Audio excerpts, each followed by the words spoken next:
अस्सलाम वालेकुम, good morning, good morning everybody. क्या हाल है आप लोगों का? Welcome to Geo Pakistan with Huma and Abdullah. अच्छा, एक चीज़, एक होता है ना, एक हिस्टोरिकल फिगर होता है आपके लिए और आप बिल्कुल उसको परमानेंट समझते हैं, और जब भी कोई रेफरेंस हो कि बहुत पुरानी चीज़ की बात हो रही हो, पुराना एक्सपीरियंस हो, तो उस शख्स का या उस इवेंट की बात करते हैं। मलका एलिज़ाबेथ, जिनका कल इंतकाल किया हुआ, exactly queen Elizabeth two, at the age of 96 she passed away. और लिटरली लगता ऐसा है कि a piece of history has gone, because मेरा ख्याल है कि जितने भी लोग अगर रॉयल फैमिली को ना भी फॉलो करते हो, लेकिन वन स्टेट ऑफ हेड, एक फिगर जिसने कितना कुछ देखा इस दुनिया में, मतलब ऑलमोस्ट 100 सालों से उन्होंने एक हिस्ट्री जो है, she was living it.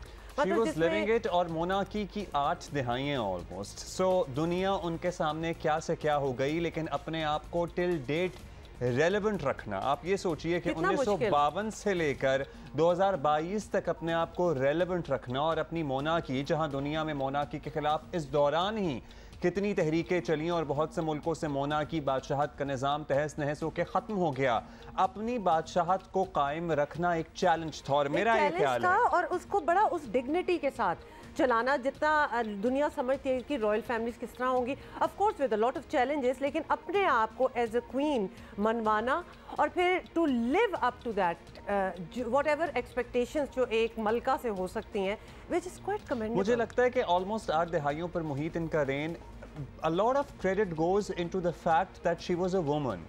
Literally 2022 तक जितनी दुनिया तब्दील हुई है, सोशल मीडिया आ गया, इंटरनेट आ गया, टेलीविजन आने से लेकर हम ये सफर तय कर रहे हैं। सोचिए आप, मतलब दुनिया बिल्कुल तब्दील हो गई, लेकिन उनकी पोजीशन स्टैटिक रही। अगर शायद कोई खातून ना होती ना इस ओहदे पर, मतलब तो ये सिलसिला खत्म हो चुका होता। रेन के दौरान तो पूरा जो जिस पैलेस में वो रहती थी, वहाँ टेलीफोन्स लगना स्टार्ट हुए। आप अंदाजा करें कि वो कहाँ से चली हुई हैं, कितना कुछ उन्होंने देखा हुआ। 14 ब्रिटिश प्राइम मिनिस्टर जो हैं वो उनके रेन के दौरान आए, ये 15वीं हैं। तो जस्ट इमेजिन कि व्हाट एक हिस्टोरिकल, वाकई एक पीस ऑफ हिस्ट्री का चले जाना। बेशक आप फॉलो करते हो ना करते हो, आपको फ़र्क पड़े ना पड़े, लेकिन this is still a very big thing that happened last year. और बहुत सारी चीज़ें फिर मलिका एलिज़ाबेथ दोम ने अपने रेन के दौरान ही चेंज की इनटू द मोनार्की सिस्टम, जिसको तसव्वुर नहीं किया जा सकता था 20 साल पहले। जैसे कि अभी क्वीन कॉन्सोर्ट कमिला पाकर, जो शहजादा चार्ल्स ही ज़बान पर चलता है ना, तो नहीं कहे ना, लेकिन वो किंग चार्ल्स है नाउ। किंग चार्ल्स की जो अहलियाँ हैं कमिला पाकर, तसव्वुर नहीं किया जा सकता था उनकी वेरी एग्जिस्टेंस, और now the fact that she will be queen कॉन्सोर्ट is because of the efforts of queen Elizabeth second. Because एक डिवोर्सी का एक बादशाह की बीवी होने या अहलिया होने का तसव्वुर नहीं था ब्रिटिश मोनार्की में, और क्वीन एलिज़ाबेथ दोम का क्वीन बनना भी इसी सिलसिले की एक कड़ी थी, क्योंकि इनके ताया इसलिए बादशाह छोड़कर चले गए थे क्योंकि उन्होंने एक तलाक याफ्ता खातून से शादी करनी थी। Which is very ironic also, क्योंकि अब जो किंग बने हैं, किंग चार्ल्स की अगर बात की जाए, किंग चार्ल्स अभी भी नहीं कहा जाता, लेकिन उनकी भी ऑलमोस्ट वही स्टोरी है, because he is also married to former divorcee. But anyway, बहुत सी चीज़ें बदली, कहने का मतलब ये। बीच में आप प्रिंस हैरी की शादी भी भूल गए, who got married to an American actress of mixed race. ये भी एक बहुत ही बड़ी ही बात, लेकिन इन्होंने, कहने का मतलब ये है कि क्वीन एलिज़ाबेथ ने ये बहुत सी चीज़ें जो हैं, इनको बहुत ओपनिंग्स भी दी, इनको एक्सेप्ट भी किया। शी अंडरस्टूड कि दुनिया बदल रही है। ऑब्वियसली कितने अरसे तो वो खुद थी एट द थ्रोन, तो लिहाजा she was a much loved figure, और उनके चले जाना at the age of 96 is definitely like losing a part of history. अच्छा, आपको पता ही है कि ये सब कॉन्टिनेंट ने सर्टनली आज़ादी बरतानिया से ही हासिल की थी, और मलिका बरतानिया ने फिर अपने 70 साल तकरीबन दौरे इक़्तिदार में पाकिस्तान का 2 मरतबा दौरा भी किया, और शहजादा फ़िलिप के साथ वो पहली मरतबा 1 से 16 फरवरी 1961 को कराची, पेशावर, क्वेटा, लाहौर और शुमाली इलाकों का उन्होंने दौरा किया था। इट वाज मैं सोच रहा था कि पहले ज़माने में दौरे भी कितने लंबे लंबे होते थे, क्योंकि एक तो बाई शिप तो ऑलमोस्ट ये लोग आते थे। खैर आई डोंट नो कि इसमें तो क्या था, बाई प्लेन ही आए होंगे, लेकिन we are talking about 1961 and we are sitting in 2022। तो वो भी एक लगता है कि अनचेंजिंग टाइम्स ना। आप ये भी तो देखें कि एयरपोर्ट से इन ओपन कार मलिका एलिज़ाबेथ दोम का मोटरकेड जो था पूरे इर्द गिर्द लोग जमा हुए हैं। सदर अयूब ने इनका इस्तकबाल किया था, उस वक्त के सदर थे, और मतलब वो हिस्टोरिकल इवेंट था। ये बड़े हिस्टोरिकल मनाजिर हैं जो हम साथ साथ रीविजिट कर रहे हैं एक्चुअली, जो कि एकदम से आपको दोबारा से ये बात याद दिलाती है कि और ये ज़रा रीसेंट आपको लग रही होगी फुटेज, आज़ादी के 50 साल मुकम्मल होने पर 1997 में ये पाकिस्तान आई थी दूसरी मरतबा होना। बिल्कुल लेकिन it was a short visit. जरा मोर रीसेंट टू ऑब्वियसली उनका प्रीवियस विजिट है, और जिसको भी कितना अरसा 25 साल तो इस बात को गुजर चुके हैं। 97 वाला ये विजिट है। पिछले साल प्रिंस फिलिप जो इनके हस्बैंड थे, जिनको बाय द वे किंग का टाइटल नहीं मिला हुआ था, ही पास्ड अवे लास्ट ईयर, और एक्चुअली उसके बाद से लगना स्टार्ट हो गया था थोड़ा सा कि क्वीन भी हैज़ sort of maybe 1997 में इन्होंने जो पार्लियामेंट के मुश्तरका इजलास से खिताब किया था, उसमें भी इन्होंने कहा था कि पाकिस्तान भारत को ज़रा इख्तलाफात ख़त्म करने पर गौर करना चाहिए, इसी बात पर जोर दिया था। और आप देखिए नवाज शरीफ नज़र आ रहे हैं, मोहतरमा बेनज़ीर भुट्टो नज़र आ रही हैं, प्रिंस फिलिप नज़र आ रहे हैं जिनका अभी कुछ महीनों पहले ही इंतकाल हुआ है। पिछले साल हुआ, so it's been a year, how time passes quickly. अच्छा, ये सूरत हाल है। 10 रोज़ा बाय द वे बरतानिया में सोग का ऐलान किया गया है, यूनियन जैक सरनगू हो गया है बाकायदा। I saw that live footage कल, जाहिर है जैसे ही खबर मिली हम सब ने अपने BBC और दीगर नेटवर्क्स लगा लिए थे। सो नोटिफिकेशन 70 साल इक़्तिदार, 70 years, the longest serving rain in the history of British monarchy. और ज़्यादातर जो लोग अगेन रॉयल फैमिलीज वगैरह को फॉलो करते हैं, मतलब उन्होंने तो अपनी ज़िंदगी में ये एक ही क्वीन देखी है, because she had been there rather forever, मतलब ऑलमोस्ट टचिंग 100, 96 की एज में she passed away. So Buckingham Palace की गैलरी पे ग्रिल पर ये नोटिस चस्पा कर दिया गया है। एक प्रोटोकॉल होता है जो पहले से ही तय होता है और अब से नहीं, क्वीन एलिजाबेथ दोम के इंतकाल कर जाने की सूरत में एक सीरीज़ ऑफ इवेंट्स जो फॉलो होनी है अब, ये पहले से डिसाइडेड थी। सो ये पहले से तयशुदा होता है। सिंपल से वर्ड्स होते हैं, कोई ज़्यादा चीज़ें नहीं होती इसमें। Anyway, so this was a part of history जिसका हम आज शो के आगाज़ में ही बात करना चाहते थे, मेंशन करना चाहते थे, but of course we have a lot of other news as well. और कुछ अच्छा, आखिरी रसूमात, बहुत से लोग अभी कंफ्यूज हैं। 10 रोज़ बाद वेस्टमिनिस्टर एबी, सब जानते ही हैं इसको, यहाँ पे ही ज़्यादातर इनकी तकरीबात भी होती हैं, आखिरी रसूमात भी होती हैं, वहीं पे 10 रोज़ बाद सर अंजाम दी जाएंगी, जिसमें दुनिया भर से सरबराहान मुमलिकत, बादशाहत जहाँ जहाँ हैं उनके सरबराह सब लोग पहुँचेंगे। Certainly it's going to be obviously a state funeral. अच्छा जी, इसके अलावा भी बहुत सी खबरें हैं और एक फ़ैसला जो है वो कल दिया गया है जिसके बारे में आपको आगाह करें, उस पर हम बात भी करेंगे। तौहीन अदालत केस में इमरान खान ने गैर मशरूत माफ़ी का एक और मौका ज़ाया कर दिया। इस्लामाबाद हाई कोर्ट इमरान खान के दूसरे जवाब से भी मुतमईन ना हुई। अदालत ने जवाब गैर तसल्ली बख्श करार देते हुए चेयरमैन PTI पर फ़र्द जुर्म आयद करने का फ़ैसला किया है। 22 सितंबर को फ़र्द जुर्म आयद किया जाएगा और चीफ जस्टिस अथर मनिला ने रिमार्क्स दिए कि अदालत सुप्रीम कोर्ट के फैसलों की पाबंद है। तौहीन अदालत के नोटिस पर इमरान खान का जो रवैया होना चाहिए था वो नज़र नहीं आया, यही अदालत का कहना था। उन्हें अभी तक मामले की संगीनी का एहसास ही नहीं हुआ। क्या किसी की अना अदालत के वक़ार से ज़्यादा अहम है? दौरान समाअत आपको बताएं जस्टिस बाबर सतार ने रिमार्क्स दिए इमरान खान जो जवाब में मुसलसल अपने अमल का जवाब दे रहे हैं, यानी जस्टिफाई करने की कोशिश कर रहे हैं। ये धमकी जैसा है। क्या इससे ये तासुर नहीं जाएगा कि बासर लोगों को छोड़ दिया जाता है, अदालत किसी के खिलाफ हुक्म दे और दोबारा खड़ा होकर कहे, और वो बिल्कुल बार बार ही एक्चुअली उनको, और मौका कितनी बार दिया गया, वो बाहर खड़ा होकर ये कहे कि वो जज को नहीं छोड़ेगा, ये ठीक होगा? ये सवाल उठाया गया है। कानून से लाइल्मी कोई उज़र नहीं है। अगर इस 5 रुकनी बेंच का फैसला पसंद नहीं आया तो वो इसके खिलाफ भी खड़े होकर वैसे ही बात करेंगे। जो जवाब दाखिल किया गया है, लगता है नताइज का एहसास नहीं है। समाअत के बाद इमरान खान के क्या तासुरात थे, ये भी सुनिए। खान साहब फैसले के ऊपर को बात करेंगे, चलते रहे आराम से, उन्होंने फैसला करना क्या। अच्छा जी, मरियम नवाज साहिबा आपको बताएं कि कल उन्होंने एक रैली से खिताब किया जिसमें वैसे मुझे एतराज़ है उन्होंने कुछ अल्फाज का, जो एक टर्म पर्टिकुलरली पाकिस्तान तहरीक इंसाफ के फॉलोअर्स के लिए एज अ स्लर यूज़ की जाती है, वो इंतहाई नामुनासिब थी। और आपको पता ही है फिर बदज़बानी में अगर ये सिलसिला शुरू करेंगे तो पीटीआई से तो कोई नहीं जीत सकता। तो हमारे ये जो सियासतदान लीडर्स ये क्यों नहीं समझते कि जब वो ऐसी टर्मिनोलॉजी यूज़ करेंगे तो वो उनकी अपनी पर्सनालिटी को रिफ्लेक्ट करेगा। दुनिया तो चाहे कोई भी बातें करे, कोई भी टर्मिनोलॉजी टर्म्स यूज़ करे, they can use any words, लेकिन जब आप एक लीडर की पोजीशन पे होते हैं तो एक डिग्निटी होती है जिसको सारों को फॉलो करना चाहिए। एनीवे, और इसी बात पे तो आप लोग हायर मोरल ग्राउंड लेते थे, तो वो हायर मोरल ग्राउंड खत्म ना करें मेरा ख्याल है। तो जी मरियम नवाज का कहना है कि इमरान खान सियासतदान नहीं, इसलिए वो बचकर नहीं निकलना चाहिए। हाँ बिल्कुल, जरा सुन ले उनका एक्चुअली खुद क्या वर्ड्स थे। मैं आपको ये बता दूं कि इंशाअल्लाह ताला इस खतरनाक को हम घर तक पहुंचा के आएंगे। ये धमकियां वो किसी और को दे। फर्द जुर्म आयद नहीं होनी चाहिए, सज़ा मिलनी चाहिए। फॉरेन फंडिंग में भी ये कसूरवार है, सज़ा मिलनी चाहिए, सबूत है। तौहीन अदालत में भी कसूरवार है, सबूत है, सज़ा मिलनी चाहिए। और जितने भी इस पे तोशा खाना वाला जो मुकदमा है कसूरवार है, सज़ा मिलनी चाहिए। सिर्फ इसलिए ये बच के ना निकल जाए क्योंकि ये सियासतदान बनता है, ये सियासतदान नहीं है। इमरान खान की लीगल टीम के अरकान इमरान खान के खिलाफ तौहीन अदालत की कार्रवाई पर क्या राय रखते हैं, ये भी सुनिए। कंटेम्प्ट वाले केस में अदालत, किसी भी अदालत का ये इरादा नहीं होता कि वो उन्होंने सजा देनी है।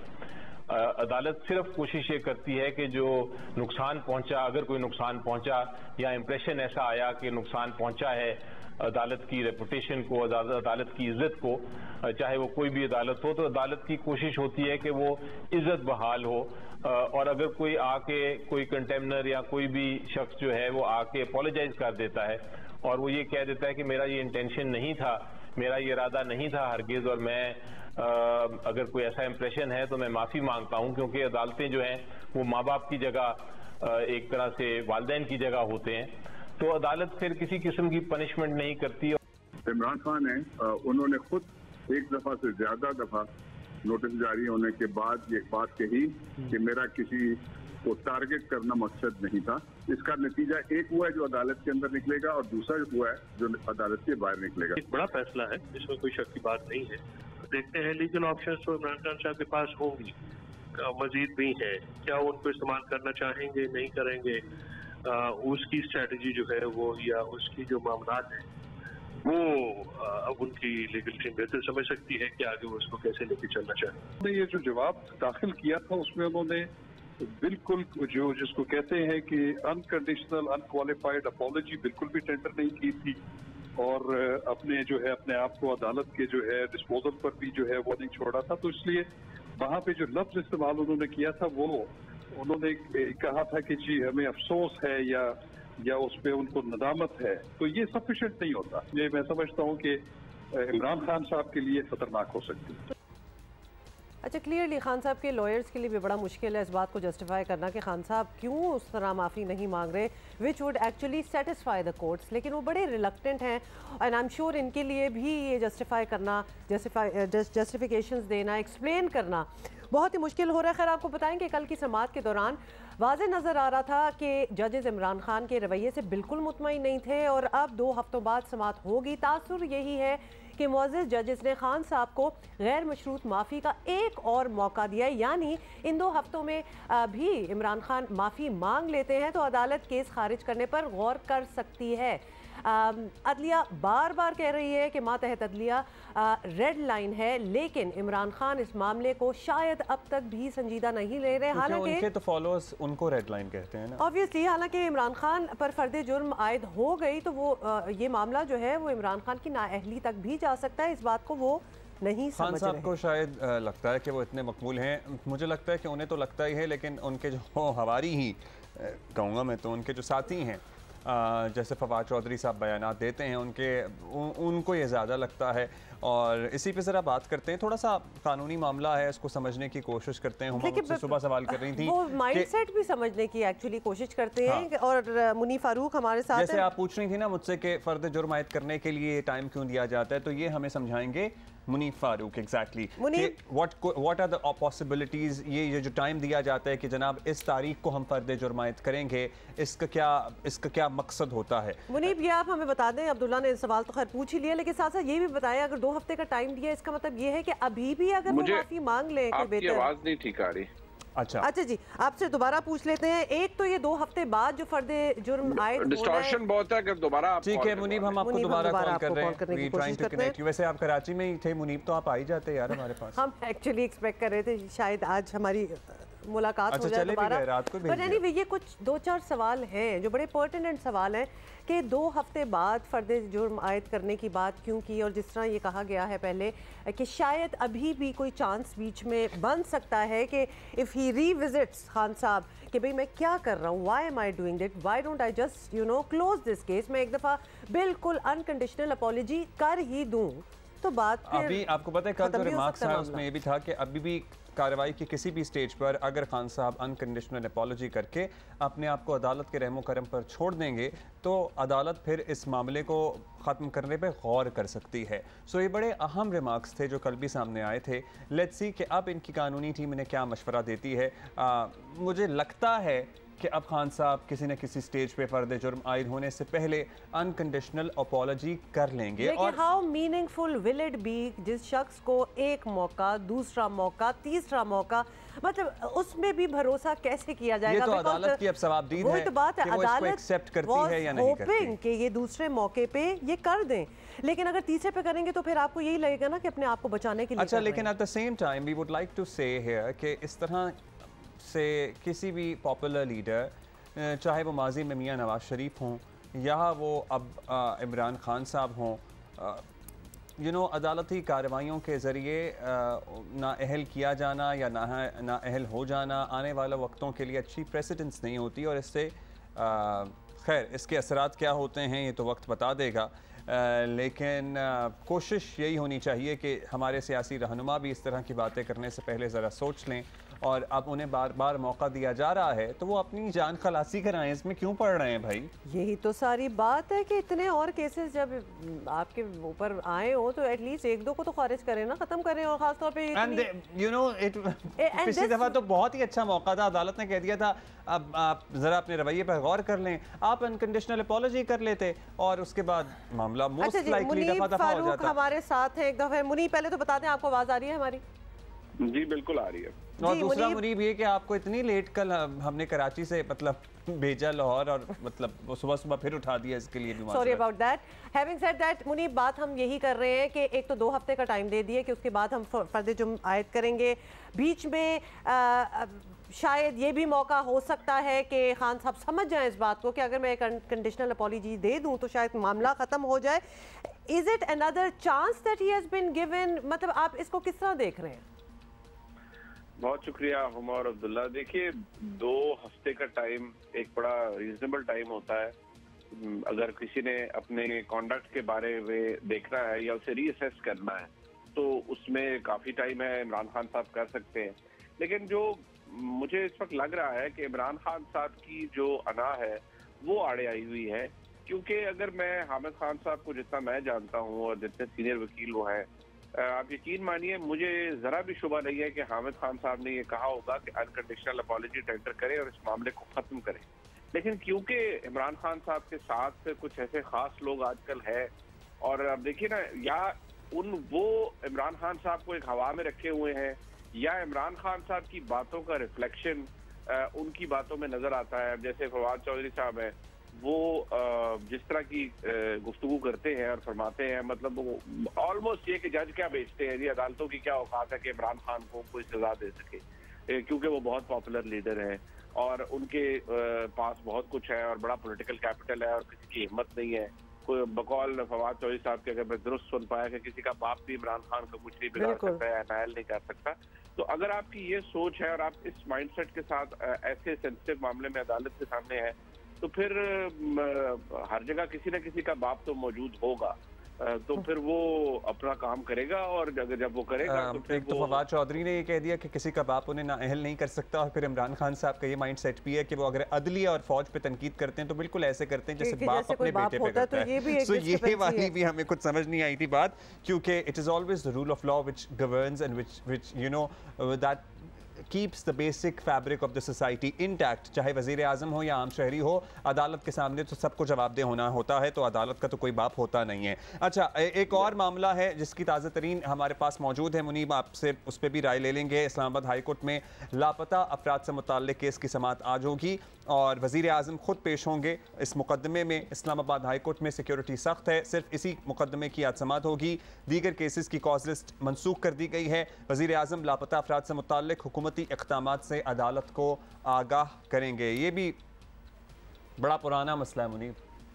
जी हाँ, बिल्कुल है। और मैं सिर्फ इसमें इतना कहूँगा कि जो इलेक्टेड हुकूमत होती है या कोई भी जो सिविलियन हुकूमत है, उसके पास बहुत कुछ कहने या करने के लिए इस मामले के अंदर है नहीं, क्योंकि इसका लामहला ताल्लुक पाकिस्तान के सिक्योरिटी ऑपरेटर्स के साथ है, पाकिस्तान की इंटेलिजेंस एजेंसीज के साथ है। अब अगर आप रैशनली, मैं बिल्कुल आप ऑब्जेक्टिव व्यू लें हर एक का, तो जब आप उनकी साइड की स्टोरी सुनते हैं तो आपको लगता है कि उनकी बात में वजन है। लेकिन किसी भी मुहज़्ज़ब माशरे के अंदर बेशक जहाँ इतनी ज़्यादा दहशतगर्दी रही है, एक बाकायदा बलूचिस्तान के अंदर तो ऐसे ग्रुप्स हैं कि वो खुदा न खास्ता बलूचिस्तान की पाकिस्तान की से अलहदगी के लिए काम कर रहे हैं, और फिर वो एक जो सैबोटाज का सारा सिलसिला होता है वो भी किया जाता है, सिक्योरिटी फोर्सेस पर हमले किए जाते हैं।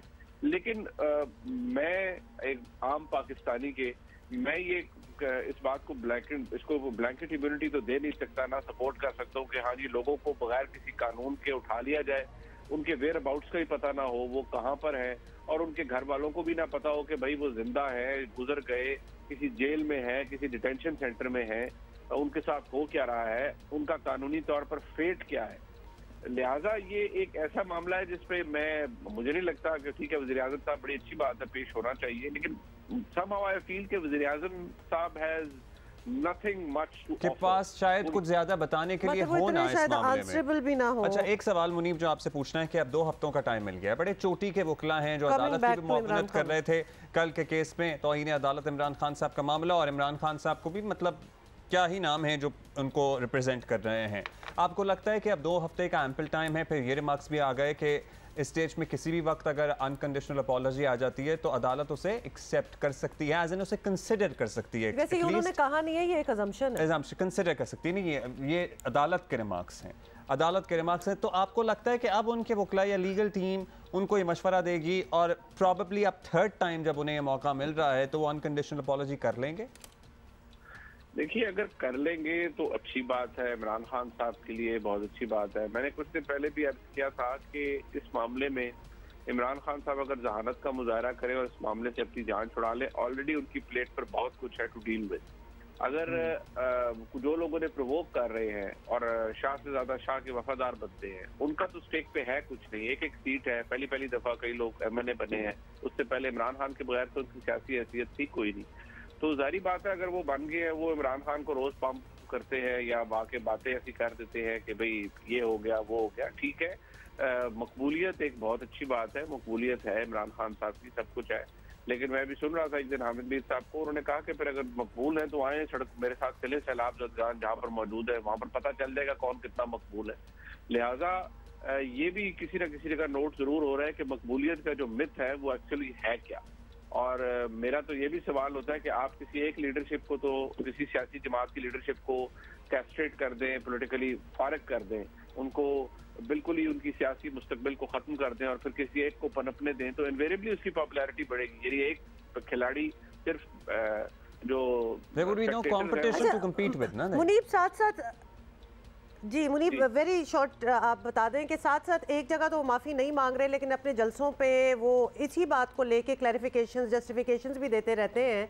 तो अभी अगर माफ़ी मांग भी ले और गैर मशरूत अनकंडीशनल एज द जजेस as the courts would like, फिर भी निगेट करती है, क्योंकि जलसों पे आपका स्टांस कुछ और होता है, और अगर आप अब माफ़ी मांग भी लें तो वो मतलब will it have any standing? I personally don't think so, इसलिए क्योंकि देखिए जहाँ जो मुतल्लिका फोरम है आपने वहां जाकर माफी मांगनी है ना, वहां पर कहना है कि भाई मुझे मैं इससे माफी मांगता हूँ और I tender an unconditional apology and I leave myself at the mercy of the court. अगर आप ये कह देंगे तो कोई ऐसी बड़ी बात नहीं है, अच्छी बात है, आपको अपनी गलती का इदराक हो गया। लेकिन अगर आप खुद को लार्जर देन लाइफ समझते हैं और समझते हैं कि भाई मैं तो I am a God's gift to the mankind, तो आप अपने लिए मुश्किलात में ही इजाफा करेंगे। बहुत शुक्रिया आपका Munib, thank you for your time. अच्छा, थोड़ी सी बात who is interested by the way in buying Naseem Shah's bat? I don't know, वैसे मतलब I am interested in meeting Naseem Shah, तो हम उनको इंशाल्लाह ज़रूर ज़हमत देंगे, बुलाएंगे यहाँ पे। आप ऐसा करें कि ये तय कर लें कि अगली दफ़ा जश्न क्रिकेट में आप जाएं तो नसीम शाह मेहमान हो, तो आप ये शर्त बांध ओनली अगर नसीम शाह मेहमान हो तो।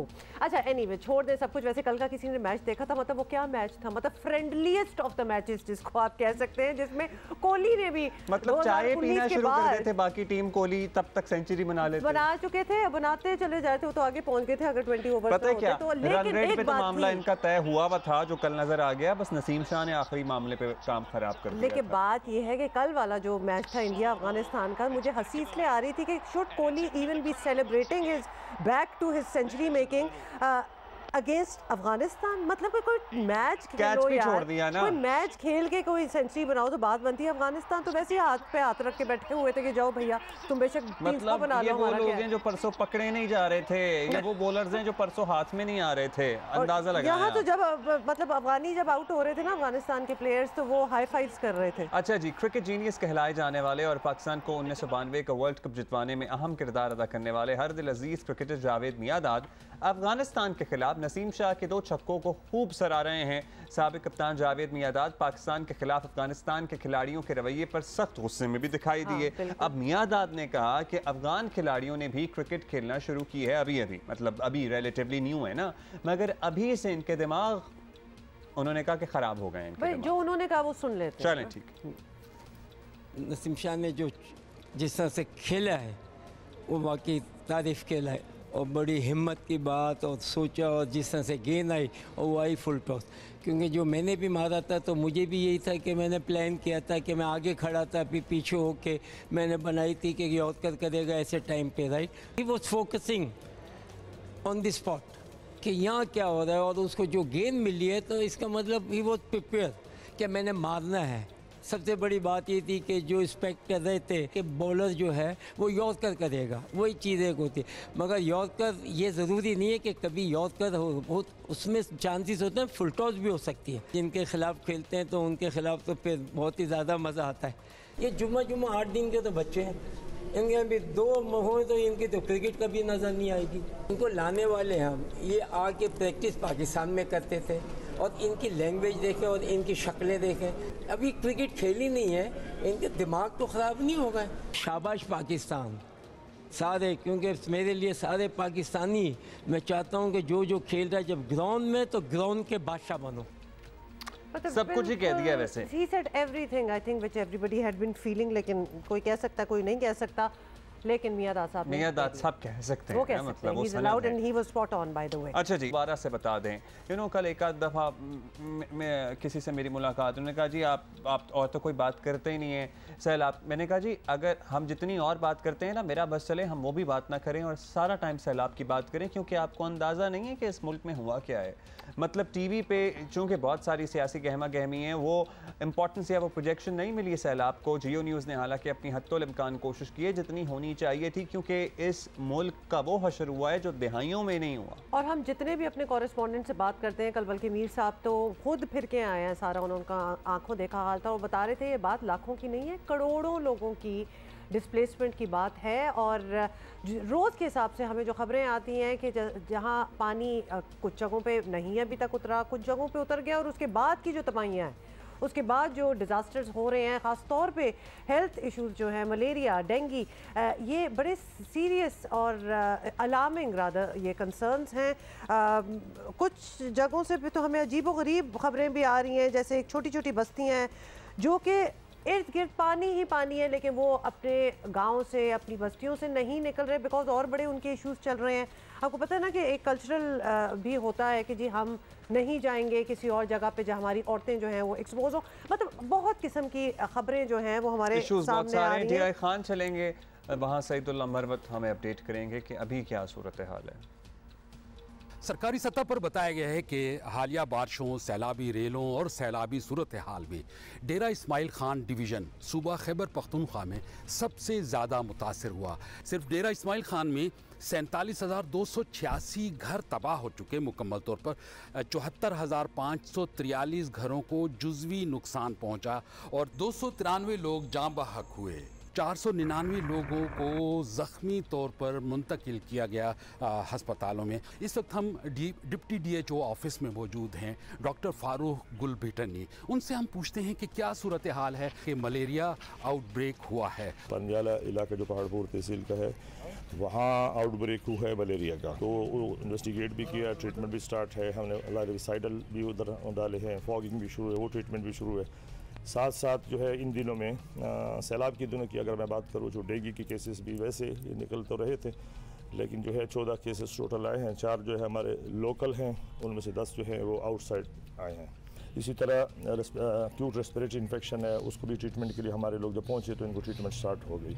तो दूसरी स्किन डिजीज़ वो बहुत ज़्यादा है, तो उस पर भी हमारे लोग काम कर रहे हैं इंशाल्लाह। दूसरी बात आपने की डी वाटरिंग की, ये इंतहाई ज़रूरी है। ये जब तक ये मौजूद रहेंगे, वाटर होगा, वाटर मच्छर जो है परवरिश होगी तो सब कुछ होगी। और दूसरी बात ये है कि ये वाटर बाज़ लोग ये पीने के लिए भी यही इस्तेमाल करते हैं। सबसे जो इम्पोर्टेंट है, बाकी चीज़ें तो हो जाएंगी, जो इमदाद आ रही है जो हो रही है, इसके लिए ज़रूरी है कि किसी इन लोगों की साइकोथेरापी होनी चाहिए, इनके सेशन होने चाहिए, इनकी ट्रेनिंग होनी चाहिए।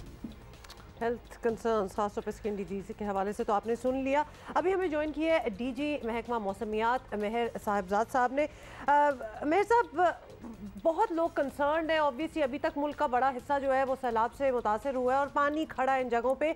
तो कंसर्न ये है, परेशानी ये है कि बारिशें अब मज़ीद ना हो जाएं, तो अगला स्पेल कोई है या फिर कब आ रहा है और कितना सख्त हो सकता है और कहाँ कहाँ होगा, ये भी बताइए।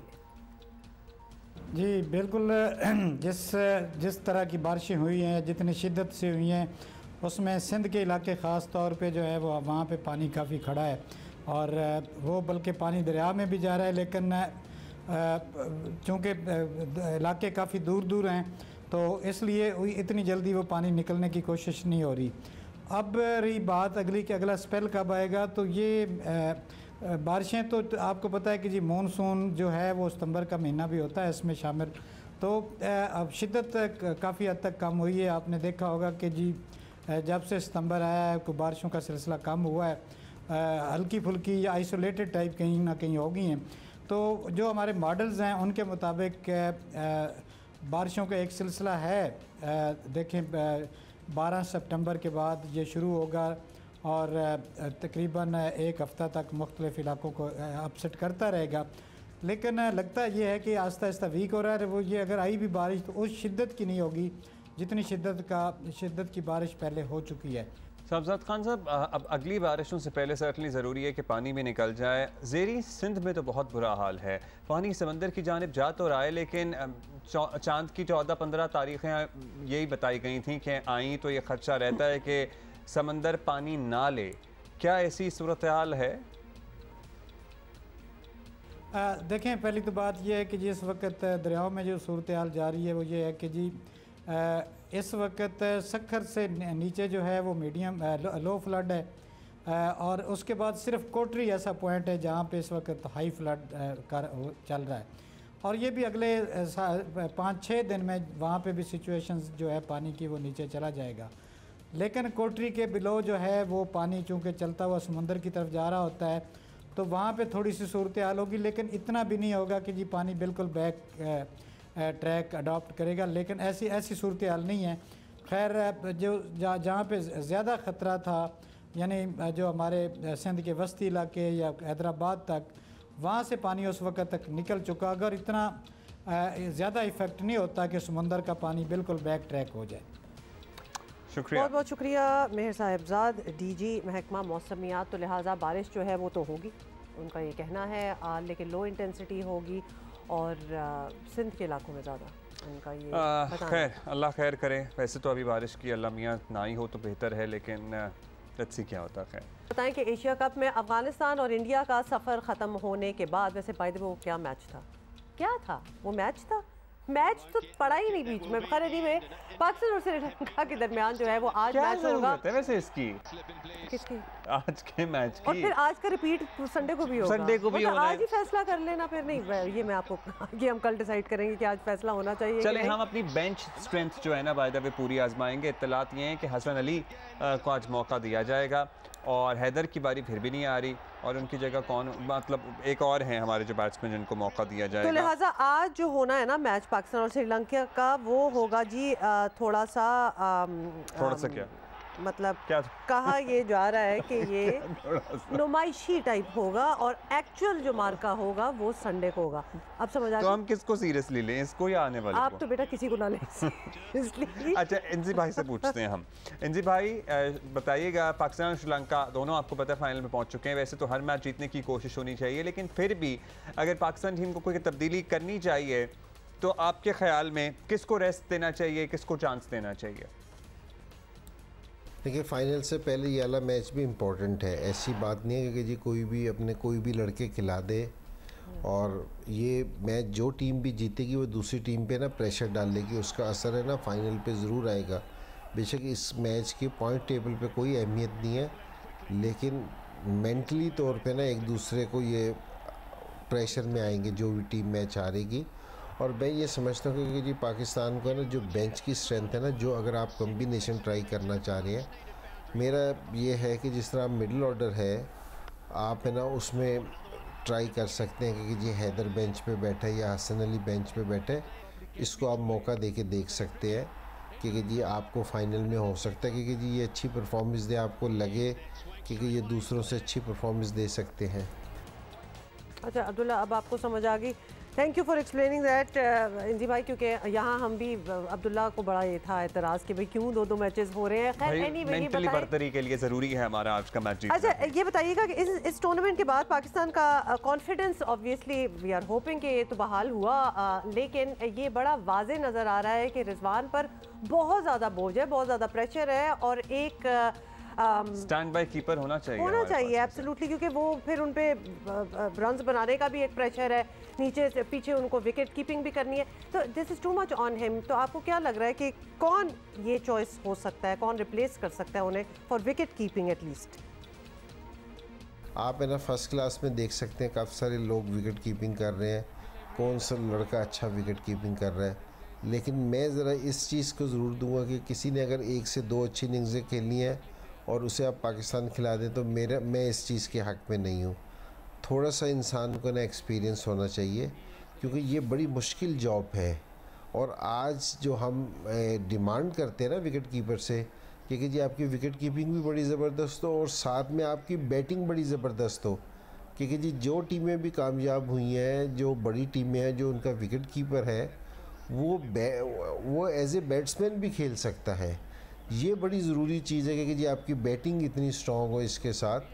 तो जो भी लड़का है ना जो डोमेस्टिक क्रिकेट में अच्छी परफॉर्मेंस दे रहा है तो उसको हमें ज़रूर मौका देना चाहिए। और ये मेरे ख़्याल में जो आईसीसी के टूर्नामेंट होते हैं इसमें एक महदूद खिलाड़ी होते हैं कि 14 से 15, तो उसमें आपको, और जहाँ गर्मी ज़्यादा हो ना कि लोग कह रहे हैं कि जी आप सेकंड विकेट कीपर नहीं लेके आए, जहाँ गर्मी ज़्यादा हो ना वहाँ मैनेजमेंट कोशिश ये करती है कि जी हम फास्ट बॉलर ज़रा ज़्यादा रख लें क्योंकि फास्ट बॉलर्स की इंजरी होने का डर होता है, तो साथ आप एक बैट्समैन भी रखते हैं, स्पिनर भी रखते हैं, तो इसलिए मेरे ख्याल में सेकंड विकेट कीपर नहीं। और ये हमारे पाकिस्तान से दूर भी नहीं है दुबई, तो हम फ़ौरन भेज भी सकते हैं।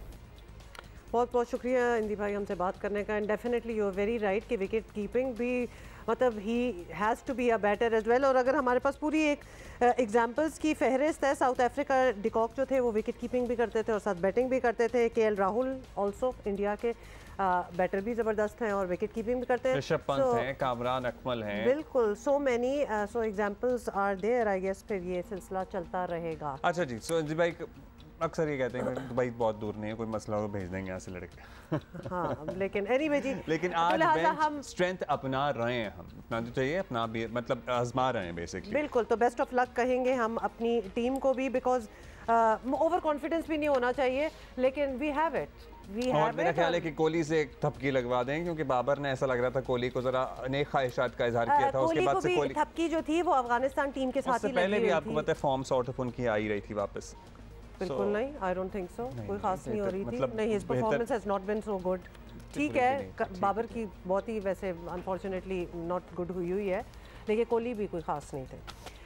जी, सैलाब मुतासरा इलाकों की हम बात करेंगे। अभी हम रुख करेंगे खैबर पख्तूनख्वा में नौशेरा का, जहां पर बहुत ज़्यादा तबाही मचाई थी सैलाब ने, लेकिन उसके बाद अब क्या सूरत हाल है, के क्या हालात हैं? पानी उतर गया है लेकिन तबाही की दास्तानें शुरू खासतौर पे जो बोरिंग वाला जो साफ पानी होता था ना, अब वो भी गदला होना स्टार्ट हो गया, बहुत बुरा हाल है, जरा देखें। रिजवान यूसुफ सही बता रहे हैं। इस वक्त मौजूद हूँ हुकूमती तवज्जो के मुंतज़िर नौशेरा के गाँव गंडेरी पायान में, जहाँ पर सैलाबी पानी आने के बाद जो है मुख्तलिफ घरों में जिन्होंने बोर करवाया हुआ था उनका पानी गंदा हो गया। इस पूरे इलाके में इस वक्त साफ़ पीने का पानी नहीं है। हम देख सकते हैं कि यहाँ पर जितना भी पानी मौजूद है वो सारा गंदा है, उसमें मिट्टी आ रही है। हमारे साथ इस वक्त एक इलाका मकीन मौजूद है, उनसे जानते हैं कि इसके अलावा आपके इलाके में और क्या मसाइल हैं। सबसे बड़ी मुश्किल जो है वो पानी का है, जो मुश्किलात जो है इसकी वजह से, सैलाब की वजह से पानी बहुत ख़राब है, इसमें बहुत जरासीम है और लोगों को बीमारियां पड़ती है। बहुत बच्चे जो है वो बीमार पड़े हैं। अभी भी गंडेरी गांव में 3 केसेस है डेंगू की, तो हमें बहुत बड़ी तकलीफ़ है। यहाँ पे साफ़ पानी बिल्कुल नहीं है, खारिश भी लगी हुई है, मुख्तलिफ बीमारियाँ फैल चुकी है यहाँ गंडेरी गाँव। ये जिस तरह से आपने इलाका मकीन की बात सुनी, उनका ये कहना है कि यहाँ पर सैलाबी पानी आने के बाद जो है इस इलाके में मुख्तलिफ किस्म की बीमारियाँ भी फैली हैं। वो पानी देखा था आपने, अंदाज़ा करें कि जहाँ पीने को पानी ना, और वो बेचारा बता रहा है कि क्या जिल्द की, स्किन की क्या बीमारियाँ हैं, और उसके अलावा तो आपको पता ही है डेंगू भी एक रूज पे है, पेट के तो सारों के मसले स्टार्ट हुए हैं। और जो खबरें आ रही हैं, जो बहुत सी ऐसी खबरें हैं बाय द वे जो हम आपको प्राइम टाइम टीवी पे नहीं बताते, बिकॉज वो तो देखने और सुनने के काबिल नहीं है। मतलब जिस तरह छोटे छोटे न्यूबॉर्न बच्चे सफ़र कर रहे हैं, some are not even surviving, क्योंकि खुराक ही नहीं है सही। पता है क्या, ये पानी चले नहीं भी पियेंगे, बारिश का पानी अगर अलहदा से जमा भी किया हुआ है, हाथ तो इसी से धोएंगे, वज़ू भी इसी से करेंगे, नहाएंगे भी इसी से। आप सोचिए कि जिल्द का क्या हाल होगा। ख़ारिश लगी हुई है, बता तो रहे थे शायरी। तो ये सूरत हाल है, और पूरे मुल्क में अक्रॉस द कंट्री हम देखें कि प्रायोरिटीज़ ऐसा लगता है सबकी कुछ और हैं। खुदा का वास्ता है, इस मुल्क में वो तबाही हुई है जो दिहाइयों में नहीं हुई है। ज़रा इस पे तवज्जो दें, सभी लोग, और कर भी रहे हैं, ऐसा नहीं है कि काम नहीं हो रहा है, लेकिन सारी अटेंशन इसी पे होनी चाहिए। खैर, अभी हम आगे बढ़ेंगे और एक मसला जिसमें अक्रॉस द कंट्री तबाही मचाई हुई है। मतलब कल की खबर इंतहाई डेविस्टेटिंग न्यूज़ थी। हमारे तो दोस्त भी थे, हुनैत लाखानी साहब, साबिक सियासतदान भी कह लें आप, इकरा यूनिवर्सिटी के बाबी भी थे, फाउंडर ऑफ इकरा यूनिवर्सिटी थे। वो डेंगू की वजह से इस दुनिया से चले गए, आप सोचिए। और मैंने आपको चंद दिन से, 1.5 हफ्ते से हम आपको रोज़ बता रहे हैं कि मतलब हमारे अपने दोस्तों में अगर मेरे 10 दोस्त हैं तो 5 को खुद डेंगू हुआ या उनके घर में से किसी को डेंगू हुआ। तो ये प्रॉक्सिमिटी है डेंगू फैलने की, और मैंने तो कहीं नहीं स्प्रे होते हुए देखा। मतलब हमारे तो अपनी टीम मेंबर्स जो हैं वो खुद बता रहे हैं कि उनके अपने रिश्तेदार जो हैं उनको डेंगू है, और लिटरली हॉस्पिटल में जगह नहीं है, वो घर पे उनके ट्रीटमेंट हो रहा है। मतलब ये इस बात कहीं जगह नहीं है, किसी बड़े महंगे तरीन प्राइवेट अस्पतालों की आप बात कर लेना, कराची शहर के, डेंगू का मरीज आप लेके जाएंगे, they would not accept, there is no bed. So this is not to panic, but this is actually what is happening. This is to panic वैसे। अच्छा, बच्चों का मैं yesterday I got to know कि भाई हुसैन जो स्कूल में जाता है वहाँ पे बच्चे आ रहे हैं घर वापस, टांगे बाजू मच्छरों से भरे हुए, कांटे से भरे हुए हैं, बच्चों को बुखार चढ़ रहे हैं। मतलब आप कहाँ से बचाएंगे, कहाँ कैसे बचा सकते हैं आप जाहिर स्कूल भी है, प्लेग्राउंड भी है, सब कुछ है, स्प्रे भी हो जाएगा स्कूल में, सब कुछ हो जाएगा। एनवायरनमेंट में मच्छर इन्फेस्ट कर चुके हैं हमारे भाई। वो धुएं अगर इंसेक्टिसाइड्स ना स्प्रे किए गए, मतलब कि लिटरली वॉर फुटिंग पे अभी से एज वी स्पीक, अभी तक क्यों नहीं हुए ये भी आज तक। अच्छा, मुतादिद इलाके में जमजमा में आपको बताता हूँ, एंट्रेंस है वो एक, मतलब जमजमा की एंट्रेंस, वहाँ पे वो गंदा गटर का पानी हफ्तों हो गए हैं सड़क पे खड़ा हुआ है, वो हरा हो चुका है। मतलब ये सारी चीज़ें तो हमें नज़र आ रहे हैं, तो लिहाजा आपको जल्दी से ये आपको बता दें कि ख़ास तौर पे हम आपको ये भी बता रहे हैं कि खून के अतिया की, ब्लड डोनेशन की अपील्स जो हैं वो भी हर जगह हो रही हैं। हम आपको सुनाना चाहते हैं डॉक्टर प्रोफेसर सईद खान का क्या कहना है। इस वक्त डेंगू के केसेस काफ़ी ज़्यादा हैं, मलेरिया भी क्योंकि मच्छर से फैलने वाली बीमारी है और मच्छर हर जगह नज़र आ रहे हैं कि हर जगह मच्छर जो है वो बहुत तेज़ी से बढ़ रहे हैं। तो ये वेक्टर बॉर्न डिजीज़ है। इसके अलावा और भी बहुत सारी मच्छरों के जरिए बीमारियाँ फैलती हैं, लेकिन ये दो जो है ये ज़्यादा कॉमन है, मलेरिया और डेंगू के केसेस। और अनफॉर्चुनेटली इस वक्त नंबर जितने ज़्यादा हैं, मरीज़ अस्पतालों में दाखिल हो रहे हैं, उनको ब्लड की ज़रूरत पेश आती है क्योंकि ये प्लेटलेट्स बहुत डाउन हो जाते हैं डेंगू में स्पेशली, और ख़ास तादाद के बाद उनको ट्रांसफ्यूजन की ज़रूरत पेश आती है। तो काफ़ी जगहों पे ब्लड की फरावानी नहीं है। हामिद मीर साहब ने कल हमें सैलाबज़दा इलाकों की जो हॉरिफाइंग कहानियाँ सुनाई हैं, मतलब दिल दहल गया, रोंगटे खड़े हो गए, पैरों के नीचे से ज़मीन निकल गई। ये मैं सिर्फ इसलिए इस्तेमाल कर रहा हूँ टर्म्स क्योंकि आप मैग्नीट्यूड ऑफ डेविस्टेशन का अंदाज़ा लगाइए। सांप मरे हुए हैं, सांप जिंदा फिर रहे हैं। वो हमें ये भी बता रहे थे कि मच्छर जो है ना, डेंगू मच्छर, वो फिर आपको काटता नहीं है, वो खा जाता है। मतलब वो एक अटैक करता है, एक खासतौर पे एक दो ने काट लिया तो एक वीक बॉडी पे ये होराइजन क्लाउड जो देख रहे हैं आप, आसमान पर जो आपको ऐसा लग रहा है बादल घूम रहा है, ये बादल नहीं है, ये मच्छरों के गौल हैं। और जो भी वहाँ से जाता है, मतलब कि लिटरली आप ये एजुकेशनिस्ट लखानी साहब की बात कर रहे हैं, वो एक हफ्ता पहले ठट्ठा गए थे ये सारी फ्लड रिलीफ एक्टिविटी में हिस्सा लेने, वहाँ से वो उनको डेंगू मच्छर काटा है और वो आके within a week he passed away. आपको ये भी बता दें कि कराची में जो नए केसेस हैं वो 87 न्यू केसेस हैं, लाहौर में 50 न्यू केसेस हैं, रावलपिंडी में 39 न्यू केसेस हैं। मतलब कि हर जगह किसी शहर में भी अभी आप चले जाएं तो हाल हामिद मीर साहब ने हमें एग्जैक्टली क्या बताया था, सुनिए जरा। मच्छर जो है वो सिर्फ काटता नहीं है, मच्छर जो है वो गौल दर गौल इंसानों पर और मवेशियों पे हमलावर होता है। काटता नहीं, वो उनको खाता है बकायदा। मुझे लसबेला यूनिवर्सिटी में एक मेडिकल कैंप में एक डॉक्टर साहबा थी, उन्होंने बताया कि उनके पास एक प्रेग्नेंट औरत आई, उसको बकायदा मच्छरों ने हमला करके उसको खाया हुआ था। काटा नहीं होता, खाया हुआ। कभी कभी पता है कभी क्या, मतलब अक्सर दिल टूट जाता है। आप मतलब सवाल करते हैं कि इस मुल्क में क्या डिस्पैरिटी है, इस मुल्क में क्या हाल है। मतलब एक वो अवाम है जो आपको जलसों में नज़र आते हैं और एक वो अवाम है जो आपको सड़कों किनारे मील हाँ मील करोड़ों की तादाद में सैलाब से मुतासरा बेघर हुए नज़र आ रहे हैं। मतलब ये हाल है डिस्पैरिटी का। आप सोचिए कि मतलब ये वो तस्वीर है जिसको शायद इग्नोर कर देते हैं हम, या ये तस्वीर हम तक पहुंचती नहीं है, लेकिन यही असल तस्वीर है। ये असल तस्वीर ही आपको दिखानी है। हमारे कॉरेस्पॉन्डेंट जाहिद बलोच हमें ज्वाइन कर रहे हैं, बल्कि जाफराबाद से वो हमें बता रहे हैं कि वहाँ एक्चुअली क्या और डेंगू मलेरिया क्या सभी बीमारियों का। Over to you Zahid. जी अब्दुल्ला, जाफराबाद, नसीराबाद और सोबतपुर बलूचिस्तान के वाहिद ज़रा इलाके होने के साथ साथ गर्म तरीन मैदानी इलाके भी हैं जहाँ पर सैलाब मुतासरीन को आँखों, पेट और मुख्तलिफ जल्दी अमराज का सामना है। तो वहीं पर ख़तरनाक सांपों और मच्छरों की बहुतायत से सैलाब मुतासरीन सख्त परेशान हैं। सैलाबी पानी में मुसलसल चलने के बायस मुतासरीन के पाँव ख़राब हो चुके हैं, तो उन्हें मुख्तलिफ जल्दी अमराज का भी सामना है। जबकि साफ़ पानी की शदीद किल्लत के बायस मुतासरीन के मासूम बच्चे गैस्ट्रो का शिकार होते जा रहे हैं। तो दूसरी जानिब मलेरिया और टाइफाइड के केसेस भी सामने आते जा रहे हैं। इन इलाकों में गुज़श्ता 16 रोज़ से सैलाबी पानी मौजूद है और जितनी ज़्यादा देर सैलाबी पानी इन इलाकों में मौजूद रहेगा उतने ही ज़्यादा मच्छरों की अफजाइश और मलेरिया के फैलने के ख़तरात मौजूद है। और अलमिया तो यह है कि अब तक ज़िला इंतज़ामिया की जानिब से इनको मच्छरदानियाँ तक दस्तयाब नहीं की गई है। इन इलाकों में कायम मेडिकल कैंप में मुतासरीन का रिवायती अद्वियात के ज़रिए इलाज मुआवजा किया जा रहा है, जिनके पास ना तो टेस्टिंग किट्स है और ना ही मतलूबा अद्वियात के जिनसे मुतासरीन का बेहतर इलाज मुआवजा किया जा सके।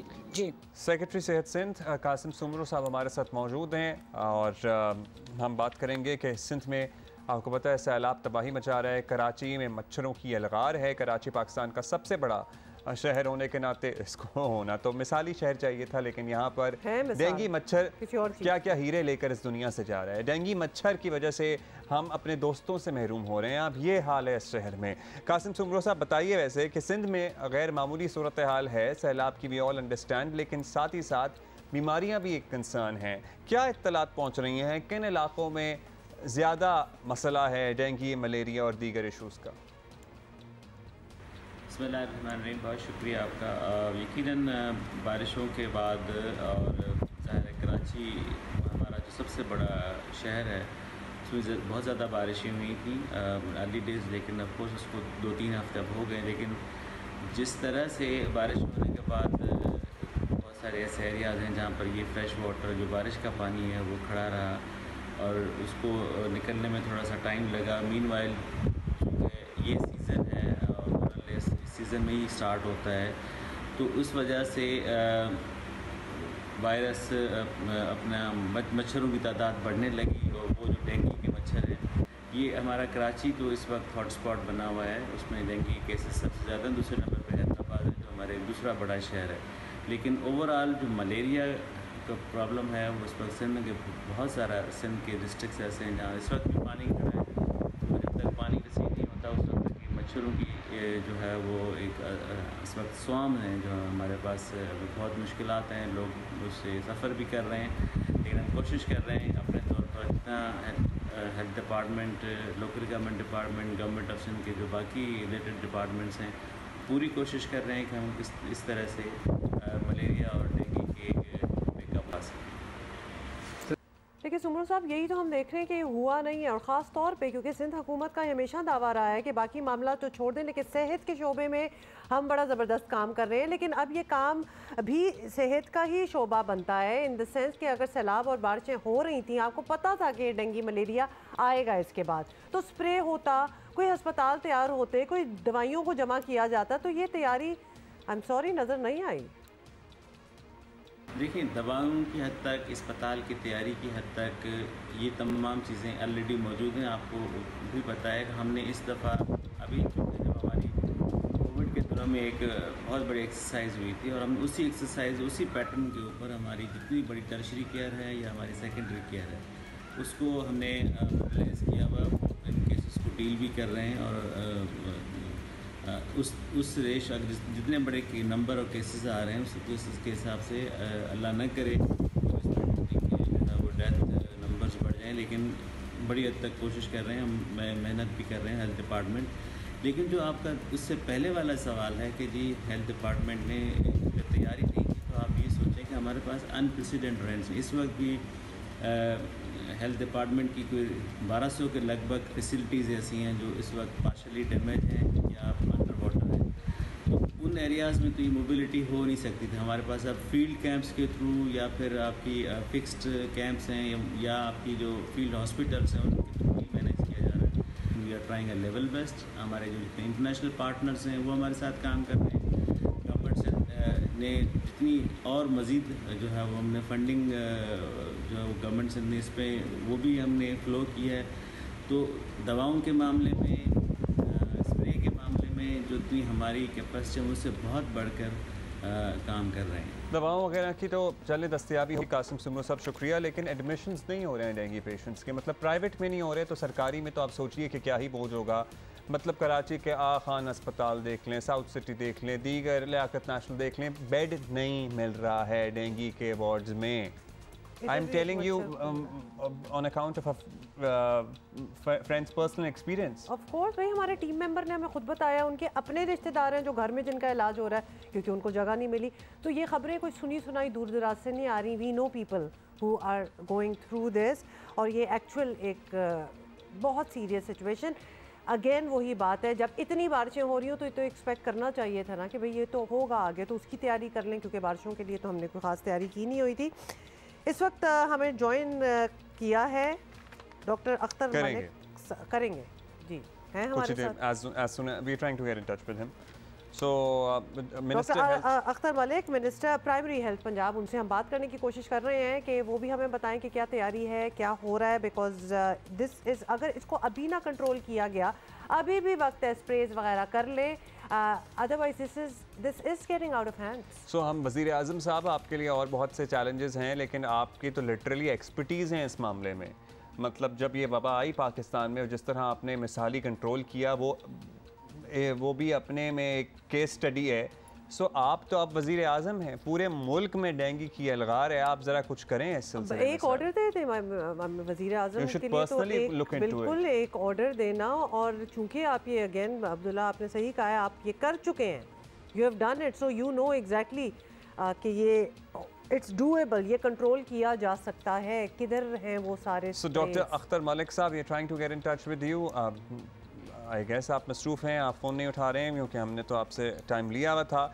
लेकिन अगर कोई और कंसर्न्ड शख्स ओहदेदार हमसे पंजाब की सूरत हाल से मुतालिक बात करना चाहता है तो हम कुछ फिगर्स चाहते हैं, कुछ इत्तलात चाहते हैं, कुछ अपडेट चाहते हैं कि क्या किया जा रहा है, कि कोई प्लानिंग कर ली गई है या नहीं। बिकॉज बार बार हम यही बता रहे हैं कि ये एक पेंडेमिक सूरत हाल जो है वो बनती जा रही है। There are deaths taking place because of dengue every day. Islamabad में ही सिर्फ इतना सा मतलब शहर है, कब ज़्यादा आबादी नहीं है as compare to Lahore Karachi तो कुछ भी नहीं है।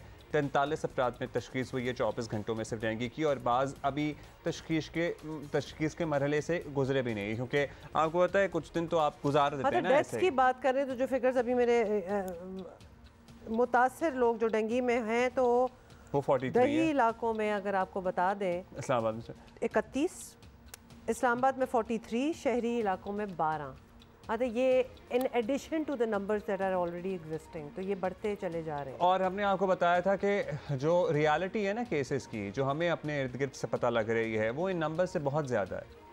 सो वो एक्चुअली इन नंबर से बहुत ज़्यादा है। मतलब कराची 3 करोड़ ऑलमोस्ट आबादी वाला शहर, इसमें से 1.5 हफ्ते में 2 हफ्ते में कितनों को मैं ही जानता हूँ जो डेंगू में या तो हैं या फिर डेंगू को गुजार चुके हैं, डेंगू में मुब्तला रहकर अब रिकवरी की तरफ हैं। और जो नंबर हम देखते हैं, नंबर तो कुछ भी नहीं रिफ्लेक्ट कर रहे जो असल सूरत हाल है शहर में। असल नंबर्स जो हैं वो बाय द वे सैलाब से जो नंबर्स बताए जाते हैं कि जी सैलाब की वजह से इतने लोग मर गए, अगर 1200 1300 जो 1500 विच इज ह्यूज, एक भी हो तो बहुत ह्यूज नंबर होता है। वैसे तो ये भी बहुत कम है। मतलब हामिद मीर साहब कह रहे हैं कि कितनी लाशें तो उन्होंने अपने सामने देख ली, तो जो बह रही हैं, लोग निकाल रहे हैं, और जो सैलाब की वजह से बीमारियों में मुब्तला होकर लोग मर रहे हैं वो इसके अलावा हैं। मतलब सांप के कांटे से मर गए, आप सोचिए, मतलब इन्फेस्टेड हैं ये इलाके सांप से इस वक्त, और डेंगू मलेरिया से मर गए, जल्द की बीमारियों इन्फेक्शन से मर गए।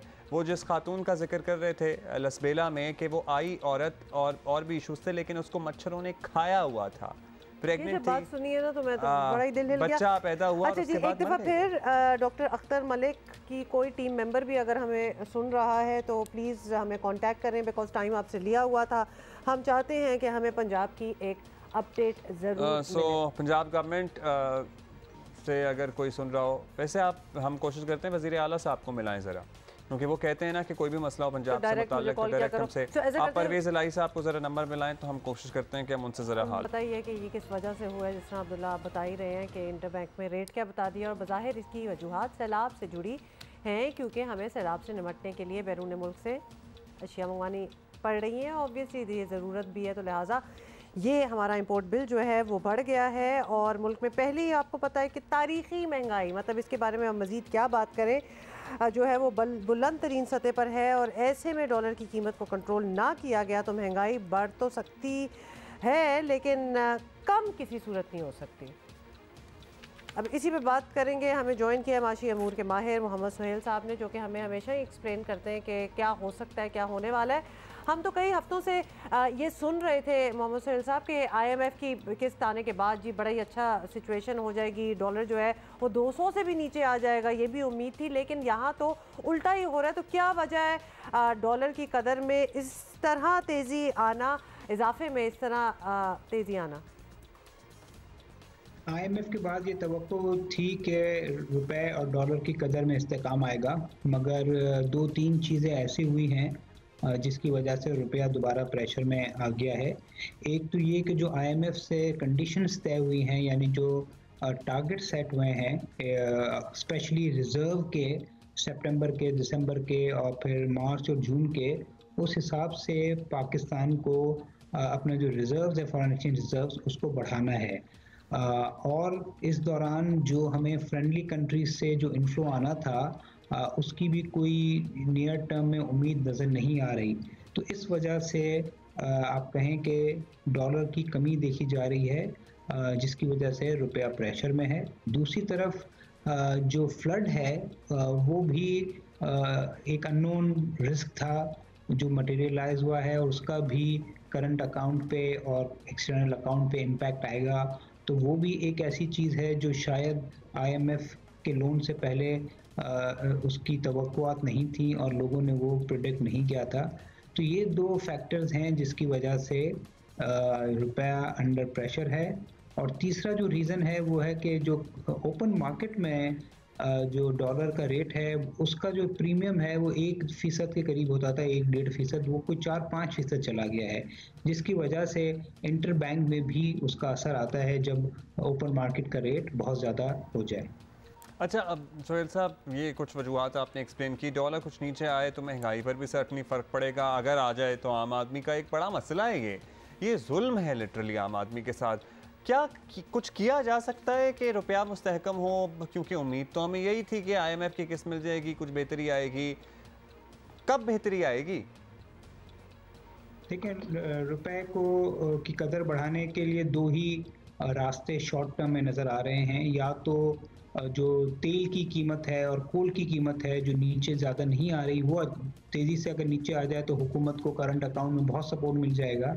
या दूसरा, डॉलर इनफ्लोज आ जाएं फ्रेंडली कंट्रीज से, या पाकिस्तान कोई प्राइवेटाइजेशन कर दे, या कोई एक ऐसी डील हो जिससे पाकिस्तान में डॉलर्स आ जाएं। तो ये दो ही रीज़न हो सकते हैं जिसकी वजह से रुपए की कदर में इस्तेकाम भी आ सकता है, या शायद रुपए की कदर बढ़ भी सकती है, जिसका इफेक्ट महंगाई पर भी आ सकता है, महंगाई कम हो सकती है और आम आदमी को फ़ायदा हो सकता है। आम आदमी का तो क्या ही हाल है। बहुत शुक्रिया आपका सोहेल साहब।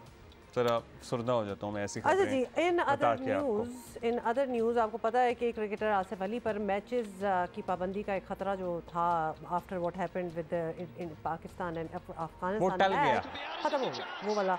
मैचेस फाइन हुआ है, लेकिन एटलीस्ट के मैच वो सारे खेल सकते हैं। पाकिस्तान और अफगानिस्तान के मैच में आसिफ अली और फास्ट बॉलर फरीद अहमद के दरमियान झगड़ा हुआ, जिस पर आसिफ अली ने बैट उठा लिया था और फरीद ने ऑब्वियसली उनको इंस्टिगेट किया था, प्रोवोक किया था। पता नहीं क्या जेस्चरिंग हुई थी और क्या कहा था ये तो नहीं पता।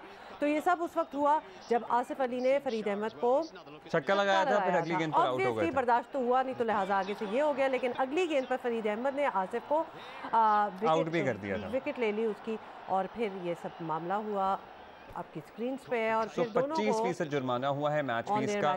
सच्चा जाहिर किया जा रहा था कि बैट दिखाने पर आसिफ अली पर 2 मैचेस की पाबंदी लग सकती है, लेकिन अल्लाह का शुक्र है हमारी खुशकिस्मती रही और आसिफ की भी कि अगले मैचेस खेल सकेंगे। देयर इज नो पाबंदी ऑन हिम, सो ये चैप्टर क्लोज हो गया है। वैसे ये जो एग्रेशन थी ना, I was actually waiting to see it in yesterday's match जो इंडिया और अफगानिस्तान का हुआ। तो मैंने कहा चलो इतने फायरिंग हुए हुए कुछ तो दिखा देते, अफगानिस्तान की 5% ऑफ इसका ही दिखा देते। टीम जो है वो they want to, they so want to make it कि हम बेशक फाइनल्स में जाए ना जाए, लेकिन जो मैच खेलेंगे उसको तो हम जीत के ही दिखाएंगे। कल तो कुछ ऐसा नजर अच्छा, मैच से पहले बातें बड़ी कर रहे थे। लिटरली वो गली मोहल्ले में ही ज्यादा एग्रेशन आ जाती है। कल तो ऐसा था कि हम साइड पे बैठ जाते हैं, आप खेल लो आके। लिटरली वो वाला सिचुएशन चल रही थी। मतलब कोई डबल फिगर में कोई रन बनाने के लिए तैयार नहीं था इनका कोई बैटर। इंटरेस्टेड, हाई फाइव चल रहे हैं, मतलब मेरी ही टीम के आउट करके जाओ और मैं ही हाई फाइव कर रहा हूँ। तो it was a joke basically. वही मैंने कहा ना, रन रेट पे तो इनका मामला तय हो गया था, बस वो आखिर में नसीम ने काम गड़बड़ कर दिया। अच्छा, ये हम वैसे ही कह रहे हैं, हुआ कुछ नहीं था भाई, तो मैं बता दूं ना, वरना समझेंगे लोग के बाकी जैसे we know something, no we do not. अच्छा जी, अब आपको बताएं वापस coming to what is happening in the country, because हम थोड़ा सा एक रिलीफ दे देते हैं कोई ख़बर देके, लेकिन हमारी अटेंशन जो है, हमारा फोकस जो है वो डेफिनेटली सैलाब पे है और रिलीफ वर्क पे है। तो मुल्क में जी कुदरती आफात के दौरान फलाही इदारों और तंजीमों का किरदार जो होता है किसी से ढका छुपा नहीं है, बड़ा ही अहम, बड़ा इंपॉर्टेंट किरदार है। और मौजूदा सैलाब जैसी कुदरती आफत से निमटने के लिए भी इन NGOs जो हैं ये वाली बढ़ चढ़ कर सैलाब ज़दगान की इमदाद कर रही हैं। इंडस अस्पताल में भी अस्पताल भी सर्टनली उन्हीं में से एक है।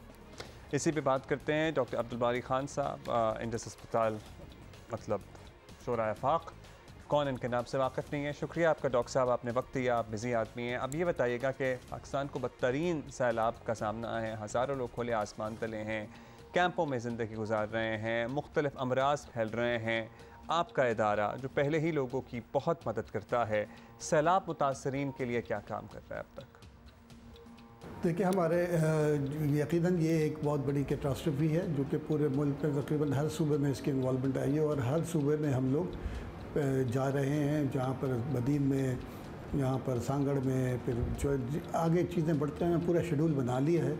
इसी तरीके से पंजाब में हम काम कर रहे हैं, जो राजनपुर के इलाके के अंदर, फिर उसके बाद डेरा इस्माइल ख़ान में, टांक में, बलूचिस्तान में जो है ना नसीराबाद, जाफराबाद जो है, फिर उसके बाद जलमक्सी में। तो जहाँ जहाँ ज़्यादा इफ़ेक्ट हुआ है हम उस जगह पर जा रहे हैं। हमारी टीमें जो है ना एनालाइज़ कर रही हैं और हम KRT के साथ मिलकर जो है ना कराची रिलीफ ट्रस्ट के साथ मिलकर हम बाकी का रिलीफ का काम भी कर रहे हैं, जिसमें कि टेंट्स प्रोवाइड करना, जो खाना भी लोगों को देना। फिर उसके बाद हम लॉन्ग टर्म पूरी स्ट्रेटजी बनी हुई है, बाद में रिहेबिलिटेशन में भी काम करेंगे। और क्योंकि इंफ्रास्ट्रक्चर काफ़ी तबाह हो चुका है तो हम मोबाइल हेल्थ क्लिनिक्स बना रहे हैं, फिर उसके बाद हमको फिक्स क्लिनिक्स भी बनानी पड़ेंगी। बस अल्लाह ताला हमको इस मकसद में कामयाब करे और जल्द इस कौम को इस सानिया से निकाले। अच्छा डॉक्टर साहब, इस सैलाबी सूरत हाल में आपकी जो टीमें हैं वो चारों सूबों में काम कर रही हैं, मज़ीद सैलाबी रेले अब भी सिंध की तरफ बढ़ रहे हैं, जो कि ऑब्वियसली खुदा न खास्ता मज़ीद तबाही भी फैला सकते हैं। तो ये बताइएगा कि ऐसे मौके पर आपको अवाम या हुकूमत से किस चीज़ की, किस नौइयत की मदद जो है वो दरकार है, क्या आपकी मदद की जा सकती है? देखें, ये जितना बड़ा सानिया है और फिर जो एक्सपेक्टेशन है ना कि जी सितंबर के मिड में भी बारिशें होने का अंदेशा है और फिर सैलाबी रेला भी आएगा। एक तो ये हुकूमत जो है ना जो तैयारियां कर रही है, जो इफ़ेक्टेड एरिया होने वाले हैं, जहाँ पर रिस्क है वहाँ की मूवमेंट कर देनी चाहिए और कुछ इलाकों से पहले से तैयारी कर लेनी चाहिए और जहाँ पर कैंप्स बन जाएँ ताकि वहाँ पर भी हम लोग भी एक फिक्स ऐसे जो अपना कैंप, मेडिकल कैंप वहाँ पर लगा लें। और ये एक इतना बड़ा सानिया है कि जहाँ सब मिल के ही कर सकते हैं, सारे NGOs है, प्राइवेट सेक्टर है, पब्लिक सेक्टर है। और इस मामले में मैं समझता हूँ कि पाकिस्तानी एक अजीब कौम है, एक ज़िंदा कौम है, वो हमेशा क्राइसिस को रिस्पॉन्ड करती है और इंशाल्लाह इस दफ़ा भी हम सब मिलकर इस क्राइसिस से निकल आएंगे। ऑफ कोर्स ये सारी चीज़ें तो बिल्कुल चाहिए ही हैं और अकेले कोई भी अच्छा डॉक्टर साहब, हम ये भी आपसे जानना चाहते हैं कि सैलाब मुतासरीन के लिए वक्त सर्टनली जितना बड़ा इस वक्त ग़िज़ा का मसला है, छत का मसला है, मुख्तलिफ़ बीमारियाँ फैलने का भी उतना ही, बल्कि अब तो ज़्यादा बड़ा होता जा रहा है क्योंकि इमदाद पहुँच रही है। लेकिन बीमारियों का सर्टनली क्या करे, कोई इमदाद तो नहीं दे सकता। उस सिलसिले में मेडिकल असिस्टेंस ही चाहिए होती है ना। ख़वातीन और बच्चों की बात करें तो सबसे ज़्यादा ये परेशान हैं, बड़ी तादाद में प्रेगनेंट ख़वातीन हैं। आपके इल्म में ही है ये सारा मामला। इस सिलसिले में क्या इक़दामात किए जा सकते हैं? आपका अस्पताल कर रहे हैं, दीगर इदारे कर सकते हैं, दीगर अस्पताल कर सकते हैं कि कुछ ज़िंदगी आसान हो उन लोगों की? देखें, ये इतना बड़ा सानिया है, इतना बड़ा चैलेंज है कि सबको मिल के करना होगा और हमको यकीनन इसका इदराक है, हमें भी अंदाज़ा है कि जब इस किस्म का जब सानिया होता है उसमें क्या क्या चीज़ें होती हैं। उसकी प्लानिंग हो चुकी है। आपको बर्थिंग सेंटर, क्योंकि जब बर्थिंग सेंटर्स बनाने पड़ेंगे जहाँ पर सेफ डिलीवरी हो सके लोगों की, और फिर उसके बाद उनके साथ बच्चों के लिए, क्योंकि कोई प्री मैच्योर बच्चे भी हो सकते हैं, तो उसमें हम हमारी मोबाइल लैब्स भी हैं क्योंकि टेस्ट की भी ज़रूरत पड़ती है। हमने मोबाइल लैब बनाई है, मोबाइल क्लिनिक्स बनाई है और फिर हमको कोशिश ही करते हैं। और मेरे ख्याल में बाकी इदारे भी काम कर रहे हैं, फोर्सेस भी काम कर रही हैं। तो मिलजुल के, क्योंकि कुछ ऐसे एरियाज़ होंगे जहाँ हम नहीं जा सकेंगे तो नेवी की मदद लेनी पड़ेगी, फिर एयरफोर्स की और आगे भी मदद लेनी पड़ेगी। ये सर्टनली इक़दाम किए जा सकते हैं। बारी खान इंडस अस्पताल और बता रहे थे कि क्या क्या कर रहे हैं। हम साथ विजुअल्स भी देख रहे थे। कितना ओवरवेल्म हो जाए, कोई भी इदारा हो, सारों को मिलके ही काम करना पड़ेगा और बहुत ज़्यादा काम करना पड़ेगा क्योंकि जो आवाम है, the numbers that we are talking about, लाखों करोड़ों लोग, ऑलमोस्ट सारों को किसी ना किसी नौयत की मेडिकल असिस्टेंस चाहिए। हम बीच में पंजाब हुकूमत के रिप्रेजेंटेटिव से भी बात करने की कोशिश कर रहे हैं। वज़ीर सेहत तो आए नहीं है हमारे पास, फ़ोन नहीं उठा रहे। वज़ीर आला पंजाब साहब के स्टाफ से भी हम रब्ता करने की कोशिश कर रहे हैं। I guess he is busy. वज़ीर बुनियादी सेहत डॉक्टर अख्तर मलिक को हम ट्राई करने की कोशिश कर रही थे, कमिटमेंट भी थी लेकिन बात नहीं हो सकी। और आप हमें लिख के बताइए, एक्चुअली जो शहरी हैं पंजाब के रहने वाले, वो हमें आज जियो पाकिस्तान TV पे लिख के बताइए कि आपके शहरों में क्या कोई स्प्रे हुआ है, डेंगू से तदारुक के लिए कोई आपको टीमें काम करती हुई नज़र आई हैं, और क्या है इर्द गिर्द आपने किसी को ऑब्ज़र्व किया है जो डेंगू और मलेरिया से मुतासर हो रहा हो? पूरे मुल्क से actually whoever is watching us हमें ज़रा अपडेट करें कि क्या काम हो रहा है। हम आपको याद दिला दें कि we are trying to get in touch with somebody from Punjab government to get information exactly कि डेंगू के तदारुक के लिए क्या कर रहे हैं, और सर अगर रब्ता हो गया तो सैलाब मुतासरा इलाकों का भी पूछेंगे। इन द मीन टाइम एक और ख़बर जिसकी डेवलपमेंट है और इससे आपको आगाह भी करना है। एक बड़ा ही मुल्क में कम उम्री की शादियों का मामला है पर काफ़ी बात हो रही है और होती रहती है। चेयरमैन इस्लामी नज़रियाती काउंसिल क़िबला अयाज़ ने यकीन दहानी कराई है कि कम उम्री की शादी पर जय्यद उलमा के साथ बैठ कर काम शुरू कर दिया है और इस्लामी नज़रियाती काउंसिल का यकीनन एक अच्छा कदम है, क्योंकि हम यही देखते आए हैं कि कम उम्री की शादियों की अमूमन मजहबी तौजीहात पेश की जाती हैं और इसलिए माशरे में कम उम्री की शादियों की हौसला शिकनी के लिए इतनी कोशिशें नहीं हो रही जो कि डेफिनेटली होनी चाहिए। बहरहाल अब इस्लामी नज़रियाती काउंसिल ने कम उम्री की शादी की रोकथाम के लिए कोशिशों का बीड़ा जो है वो उठा लिया है, तो उम्मीद की जाती है कि इस तरफ अमली पेशरफ्त होगी, क्योंकि इसमें कोई शक नहीं कि अगर इस फोरम से तमाम उलमाए कराम एक ज़बान होकर माशरे को वाज़े पैगाम दें तो यकीनन इसके अच्छे नताइज मिलेंगे। Chairman Islamic ideology council doctor Qibla Ayaz हमारे साथ मौजूद हैं, इस्लामी नज़रियाती काउंसिल के चेयरमैन। डॉक्टर साहब शुक्रिया, आपने वक्त दिया। डॉक्टर साहब, बयान सामने आया कि इस्लामी नज़रियाती काउंसिल कम उम्री की शादियों की हौसला शिकनी के लिए काम करेगी। एक तो बताइए कि क्या काम करेंगे, दूसरा कैसे इस नतीजे तक पहुँचे, क्योंकि मसला आपका तो नहीं है, ये तो दहाइयों पुराना मसला है। आपने अच्छा सवाल किया। ये हमारी एक राय थी इस सिलसिले में कानून साजी के हवाले से। तो हमने कहा ये था कि कानून साजी तो 1929 से मौजूद है, कानून मौजूद है, लेकिन उस पर कुछ मुआशरती सूरत हाल की वजह से अमल मुमकिन नहीं है और इस कानून की मुसलसल खिलाफ वर्जी भी हो रही है। तो ज़रूरत इस बात की है कि इस सिलसिले में अवामी शऊर को बेदार किया जाए और इस सिलसिले में हमने बहुत ही जय्यद आलिम दीन मुफ्ती आज़म मरहूम हज़रत मौलाना मुफ्ती मोहम्मद शफी साहब की राय से इस्तिफादा किया था, जो उन्होंने 1961 फैमिली लॉज ऑर्डिनेंस के हवाले से राय दी थी कि ये जो कमसिनी की शादी है इसके अंदर प्रॉब्लम्स तो हैं, लेकिन इसके लिए अवामी शऊर को बेदार किया जाए। और इस सिलसिले में हमारी भी राय ये है कि निसाब के ज़रिए, उलमा के ज़रिए, तालीमी इदारों के ज़रिए लोगों को इसके जो नुकसानात है उससे आगाह किया। अच्छा, ये भी बताएगा कि अब तक हम यही देखते हैं कि हुकूमतों की कोशिश, कानून साजियों के बावजूद जो है वो लोग कम उम्री में शादियों से इज्तनाब नहीं कर रहे, यानी कोशिश तो हो रही है लेकिन फिर भी कर देते हैं लोग। तो बुनियादी मसला आगाही का ही है, इसे कैसे हल किया जाए? मेरा ख्याल ये है कि अगर आगाही मुहिम शुरू हो निसाब के ज़रिए और मसलन इसमें जो बड़े लोग हैं यानी ज़्यादा उम्र के लोग, वालिदैन, उनको आगाह किया जाए तो ज़्यादा बेहतर होगा। और वो आगाही जो है वो मसाजिद के ज़रिए मुमकिन है, उलमाए किराम के ज़रिए मुमकिन है, मीडिया के ज़रिए मुमकिन है, और जिन इलाकों में इस किस्म की शादियों का रिवाज है उन इलाकों को बतौर ख़ास फोकस किया जाए। अच्छा क़िबला साहब, आप जानते हैं कि हुक्काम शादियों से मुताल्लिक़ क़वानीन का सख्ती से नफाज इसलिए नहीं कर पाते क्योंकि उलमाए किराम की बड़ी तादाद शादी की उम्र के तयन करने पर यकीन ही नहीं करते, तो इस मसले को वो मसला मानते ही नहीं हैं। इससे कैसे आप लोग डील करेंगे? तमाम मकातब फ़िक्र के उलमाए किराम के पास क्या जाएंगे, उनको कैसे राज़ी करेंगे? ये काम तो बड़ा मुश्किल है सर। उलमाए किराम बिलउमूम कानून साजी के बारे में तो तहफ़्फ़ुज़ात रखते हैं, लेकिन अवामी शऊर के बारे में तकरीबन जय्यद उलमा जो हैं, बड़े उलमा, मुअस्सिर बारुसूख उलमा, उनका इत्तिफाक है। तो अगर उनको ऑन बोर्ड लाया जाए, और मैं समझता हूँ कि इस्लामी नज़रियाती कौंसिल और मजहबी उमूर की जो वजारत है वो इस सिलसिले में अपना किरदार अदा कर सकते हैं, तो उम्मीद है कि बेहतरी आएगी।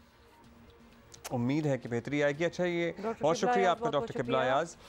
ये आगाही मुहिम वाला मुझे अच्छा लगा। मतलब अगर निसाब में इस तरह की बातें, इस तरह की कहानियाँ शामिल की जाएँ जिसमें बच्चे बच्चियों को ये पढ़ाया जाए, ये बताया जाए कि कम उम्र में शादी इतना डिटेल आगे नहीं हो रहा कि निसाब में बताया जाए। निसाब का डॉक्टर साहब ने जिक्र किया एक्चुअली। अच्छा, तो उसके लिए तो बहुत बड़ा काम होना पड़ेगा, बिकॉज यू लिटरली आपकी किताबें, आपके टीचर्स, उस्ताद, मतलब ये एक स्कूल बड़ा अहम किरदार अदा कर सकते हैं। Mindset needs to change. देखिए, जितनी डॉन्टिंग ये टास्क लगता है उतना होना नहीं चाहिए, कहीं से तो शुरुआत होनी चाहिए, और ये बड़ी अच्छी बात है कि इस पर बात ज़रूर हो रही है। अच्छा जी, थोड़ी सी क्रिकेट पे दोबारा बात हो जाए थोड़ी। अच्छा, वो हमारे पास है वीडियो, वो जो नसीम जिसमें ऑक्शन का ऐलान कर रहे हैं भाई, उन्होंने अपना बैट जो है ना वो ऑक्शन करने का ऐलान कर दिया। उन्होंने कहा आधी रकम जो होगी वो सैलाब मुतासरीन को देंगे। I found that quite endearing actually, आधी रकम पूरी करते थे। भाई क्या पता कि आधी के लिए कुछ और मसरफ सोच, ज़रूरी नहीं है कि वो आधी अपनी जेब में ही डालेंगे, बाकी आधी मतलब हो सकता है कि obviously this is not criticism, ये तो हम सिर्फ एक ऑब्जर्वेशन कर रहे हैं। he says money whatever he can do, but obviously एक आइडिया अच्छा है। क्या कहा उन्होंने, सुने जरा। आप सब लोगों को पता है कल नसीम ने जो इनिंग खेली है और माशाल्लाह बहुत आउटस्टैंडिंग खेली है, पाकिस्तान को मैच जिताया और एक मतलब तारीख मतलब रिपीट की। एक टाइम पे जावेद मिर्ज़ा ने ऐसे चक्कर लगाया था, और इस टाइम हमारा नसीम, हमारा शहजादा, हमारा टाइगर, और ये जो बैट है जिससे इसने कल रात मैच खेला है, तो मैं ये मेरा बैट है और मैं इसको गिफ्ट करना चाह रहा हूँ, और आगे इसने जो करना है ये वो करेगा इस बैट का। थैंक यू वेरी मच इसने कि आपने मुझे बैट गिफ्ट की, और मैं इसको ऑक्शन पे लगा रहा हूँ, और इसका जो आधा हिस्सा हमारे फ्लड फंड में दूंगा। मतलब literally look at their ages, इतने छोटे हैं, they are so young and so talented, and एक होता है ना आपकी ज़िंदगी, आपका करियर आपके सामने पड़ा है, so wishing them all the best. अच्छा, अब रिजवान का क्या कहना है, वो अगर ना सुनाए तो उनको भी, हमें वो भी बहुत ही हमें अच्छे लगते हैं। दैट्स ट्रू, तो कुछ सुनाना चाहते हैं, सुना दो। उनका क्या कहना है, ये सुना कप्तान को। और आप बस मेरा मशवरा हुआ कि उस हसनैन और नसीम, तो अल्लाह फजल से हमने मशवरा किया नसीम को भेजना। जब वहां पे आसिफ आउट हुआ तो मैं और इफ्तिखार नीचे बैठे। इफ्तिखार ने कहा कि मुझे बिलीव है इस पे। कप्तान ने कहा कि यार मैंने सोचा श्रीलंका में इसने मारे हुए चाहिए, तो बिलीव उसका भी था। तो जब पहला चीका लगा तो फिर तो यकीन करे सारी चीजें सामने आ गई थी, और मुझे लगता है कि जिस तरह भी मैनेजमेंट से भी बात हो रही थी, मैनेजमेंट वालों ने भी कहा कि यार हम अलग बैठे हुए थे, हम अलग सोच रहे थे। तो ये तो हदीस है, जिस तरह अल्लाह जल्ल से गुमान रखते हैं अल्लाह पाक वैसे ही मामला करता है। तो पूरी टीम की, पूरी मैनेजमेंट की, और मुझे उम्मीद है कि हमारी पूरी कौम ने भी हमें पॉजिटिव लिया हुआ था उस टाइम। हमारी पूरी कौम जो ना उस टाइम इस चीज पे थी कि इंशाल्लाह नसीम कर पाएगा, अल्लाह जल्ल ने नसीम से कर दिया। You know, I really like his faith. और इनकी ट्वीट्स में भी ये हमेशा ये कहते हैं कि अल्लाह ताला से जैसा गुमान रखो, और इज़्ज़त देने वाला 100%, इसमें कोई शक नहीं है कि ऊपर वाले की ज़ाती है। और रिजवान का मुझे ये फेथ जो है ना बड़ा इंस्पायर करता है, और नसीम का ये जो आधा पॉइंट सैलाब ज़दगान को देने वाला मामला है ना, ये बड़ा ही क्यूट है, ऑनेस्ट है। सी बात है। हाँ। और अगेन उन्होंने आधे का हो सकता है आधा अपने लिए कुछ सोचा हो करने का, आधा किसी और जगह देना हो। आज के शो का टाइम खत्म हो रहा है, लेकिन आज का मैच जो है that is going to be so honesty के पूरे नंबर उसमें पूरे। आज भी मैच होगा, फ्राइडे को भी इंशाल्लाह, संडे को भी होगा, और फिर मंडे को हम पाकिस्तान की जीत सेलिब्रेट करेंगे इंशाल्लाह।